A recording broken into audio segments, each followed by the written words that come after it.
রে, এই ঘুমটাই তো পৃথিবীর আসল শান্তি। খলিল, আবার তোর কুকুর মামা ডাস্টবিন উল্টে দিয়েছে।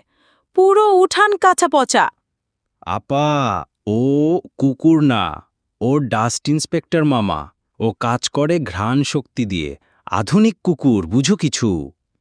আরে, কে রে? আমার ফুলের টপ কে ভেঙে দিল? আর আমার মোজা, এটা কে নিচ্ছে? চাচা, ও খলিলের কুকুর মামা মোজা নিয়ে গবেষণা করছে। ও হচ্ছে মোজা স্মার্ট সেন্সর কুকুর। চাচা, প্রযুক্তির যুগে এগুলো স্বাভাবিক। তোর প্রযুক্তি দিয়ে একদিন আমায় দুধ চুরিও করবি মনে হচ্ছে। মামা, তুই হচ্ছিস আগামীর হিরো। কাল থেকে তোকে গুগলস পড়াবো। ডাস্টবিন চিনতে হবে, ভুলে গেলে হবে না। মামা, কুকুর তুই মডার্ন। মডার্ন কিন্তু ঝামেলার মাস্টার। আর খলিল হচ্ছে অলসদের চেয়ারম্যান।